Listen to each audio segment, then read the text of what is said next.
A woman named Nyakim watched her village burn twice. The first time was 2014. South Sudan civil war had just begun. She walked 40 miles with her 3 children to reach a refugee camp in Uganda. In 2015, she heard that peace had been signed. She went home. In 2016, her village burned again. The same men who signed that peace agreement. The same men who stood in front of the cameras and shook hands. Sent soldiers back into her community 10 months later. Nyakim is not an exception. She is the pattern. Because here is the question nobody in those negotiating rooms wants you to ask. What if peace was never actually the goal? Since 1919, over 200 peace agreements have been signed across the African continent. 200. That number should represent 200 turning points. 200 moments where guns went silent and people like Nyakim got to go home and stay home. Instead, researchers at the University of Edinburgh found that more of that half of those agreements collapsed within 5 years of being signed. Not because Africans cannot achieve peace, but because of something specific, something structural, that almost nobody names directly. By the end of this video, we are going to understand exactly why these agreements keep failing. We are going to see who is actually in those negotiating rooms and what they actually want.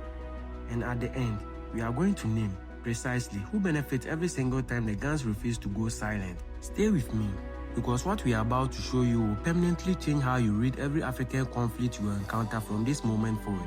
Welcome to Famefeed, where Africa's story is told with the depth and the honesty it deserves. Before we get into who is in those rooms, you need to understand what the pattern actually looks like from the outside, because it is remarkably consistent. Mali, 2012. The government sits down with Tuareg rebels and signs a peace agreement. Fighting resumed before the ink is dry. 2015, they sign another one. By 2021, that second agreement had been violated over 500 times. 500. South Sudan has signed more peace agreements than almost any nation on earth. Over 400,000 people have died since 2013, millions displaced, and the men who signed those agreements returned to their presidential palaces and their military compounds and continued exactly what they were doing before the cameras arrived. The Edinburgh researchers found something critical when they looked at which agreements failed most consistently. They share 3 specific characteristics. 1. They were brokered primarily by external powers, not by the communities most affected by the conflicts. 2. They focus almost entirely on political power sharing between elites. 3. They contained almost no provisions addressing the economic conditions that created the conflicts in the first place. Read that list again slowly, because that is not a description of agreements that failed by accident. That is a description of agreements that were built structurally, deliberately, to leave the root causes of conflict completely intact. The question is why, and the answer starts inside those negotiating rooms. When South Sudan descended into civil war in December 2013, the world was told it was an ethnic conflict. Dinka against Nuer. President Salva Kiir's people against former President Riek Macha's people. That framing was not wrong. But it was a frame, and like every frame, it was also hiding something. South Sudan sits on the largest oil reserves in sub-Saharan Africa. At peak production, those reserves were generating approximately $3 billion annually.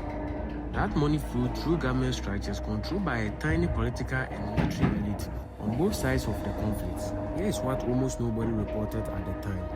Both Kiir and Macha, the 2 men whose forces were massacring each other's civilian populations, maintained direct personal financial interest in the continuation of a conflict that kept international attention fixed on ethnic violence rather than on who was controlling the oil reserves underneath it. The 2015 peace agreement, brokered under intense international pressure, gave Macha the vice presidency back. It redistributed ministerial positions. It created new government structures. It did not touch the oil revenue framework. It did not establish independent oversight over resource extraction. It did not address the fact that ordinary South Sudanese citizens were seeing almost none of these $3 billion sitting beneath their feet. 18 months after the signing ceremony, war resumed. This is what researchers call the elite bargain. It is not unique to South Sudan. It is a dominant template for failed peace negotiations across the continent. The logic is almost elegant in how cynical it is. Bring the warring elites into a room, redistribute political positions and government salaries among them. Give them enough to stop shooting at each other temporarily. Leave the underlying economic architecture, the resource extraction, the revenue flows, the patronage networks completely untouched. The people who actually live through the conflict, the farmers, the traders, the students, the Nyakims, are almost never in that room. The economic reality is almost never on the agenda. Because here is what the elite bargain actually produces: a temporary ceasefire dressed in diplomatic language, signed for the Congress, celebrated by foreign governments, and destined to collapse the moment the political math shifts again, because nothing underneath it ever changed. The elite bargain is only half of the story, because the elites inside these countries are not the only ones with interest in how these negotiations end. In 2015, France brokered the Untouched Accord. The agreement meant to end the conflict between the Malian government and the Tuareg-led armed groups in the north. It was celebrated internationally as a diplomatic breakthrough. Senior French officials flew in. Press conferences were held. The agreement was signed with cameras rolling.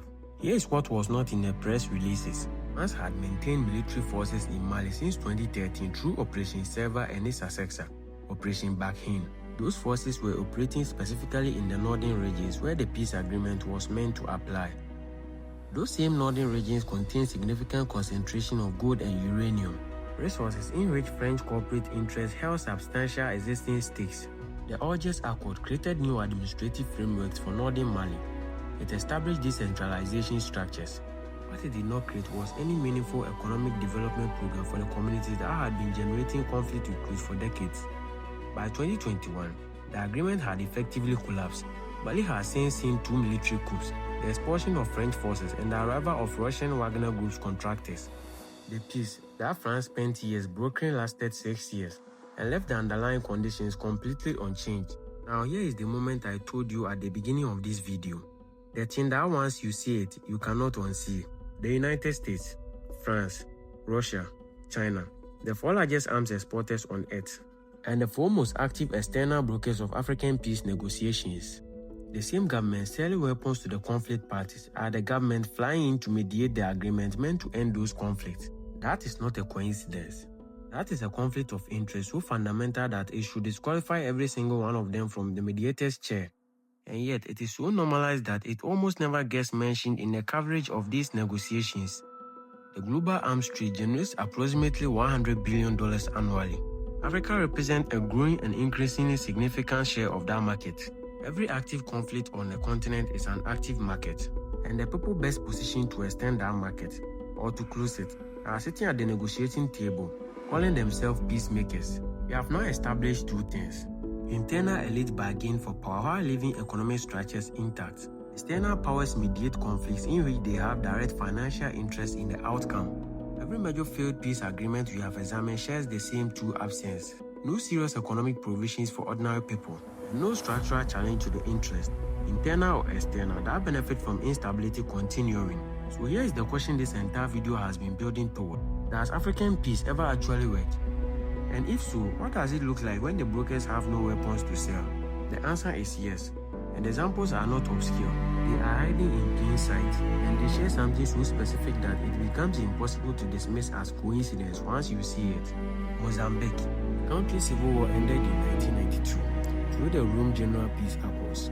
That peace held for nearly 30 years, an extraordinary record in a region where most agreements collapsed within 5 years. Researchers who examined that agreement closely identified what separated it from the failures.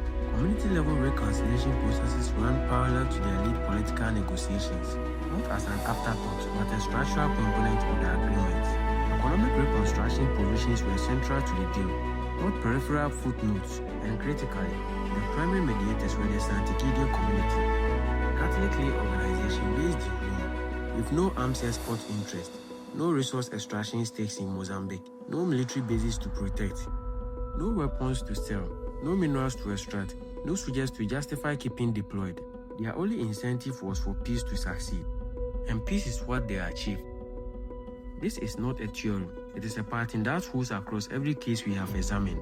When the people brokering agreement have a genuine material interest in peace succeeding, peace tends to succeed. When the brokers benefit more from the continuation of manageable conflict than from its resolution, the agreements collapse, predictably, repeatedly, with the same structural absence every time. Rwanda's post-genocide reconstruction, however contested its current political model, demonstrates the same principle from a different angle. Governance genuinely directed towards citizen welfare, rather than elite enrichment, produces stability that externally managed peace processes almost never deliver. The revelation is almost uncomfortable in how simple it is. African peace does not fail because Africans cannot achieve it. African peace fails because the people with the most power to broker it are frequently the same people who profit most when it never arrives. Here is the one thing I want you to carry from everything we've covered today. Africa does not have a peace problem. Africa has a broker problem. The continent has produced genuine reconciliation.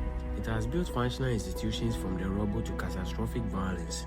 It has demonstrated repeatedly that its people, given governance actually designed to serve them, can produce the stability that the case of external managed agreements have consistently failed to deliver. The framework exists, the capacity exists, the will, among ordinary people, has always existed. What is missing is not African ability. What is missing is the brokers whose interests align with the people whose lives depend on the outcome. Nyakim rebuilt her home a second time after the second burning. She is still there. She did not wait for a peace agreement to tell her it was safe. She made the calculation herself. The ordinary people across the continent have always made it. Based not on what was signed in a capital city, but on what she could see and feel in her own community. That is where African peace has always actually lived. Not in those negotiating rooms, but in the decisions of people who never got an invitation to them. Before this video ends, I want to put something directly to you. If you were designing a peace negotiation for one active African conflict right now, which conflict would you choose? Who would you put in that room? And most importantly, who would you deliberately keep out? Drop that answer in the comments. I read every single one, and I want to see you thinking on this because this community consistently goes deeper than the surface level, and I genuinely learn from what you write down there. If this video gave you something real, hit the like button right now. It takes 1 second, and it is the single most direct way to help Famefeed reach the people who deserve to understand this story at this level. Subscribe and turn on the notification bell, because our next video takes everything you just learned about the economics of conflict and goes one level deeper. We are going to follow the money all the way to the source. Every war that never ends, there is a financial architecture keeping it alive. We are going to show you exactly what that architecture looks like and who built it. That video drops soon. You do not want to miss it. See you there.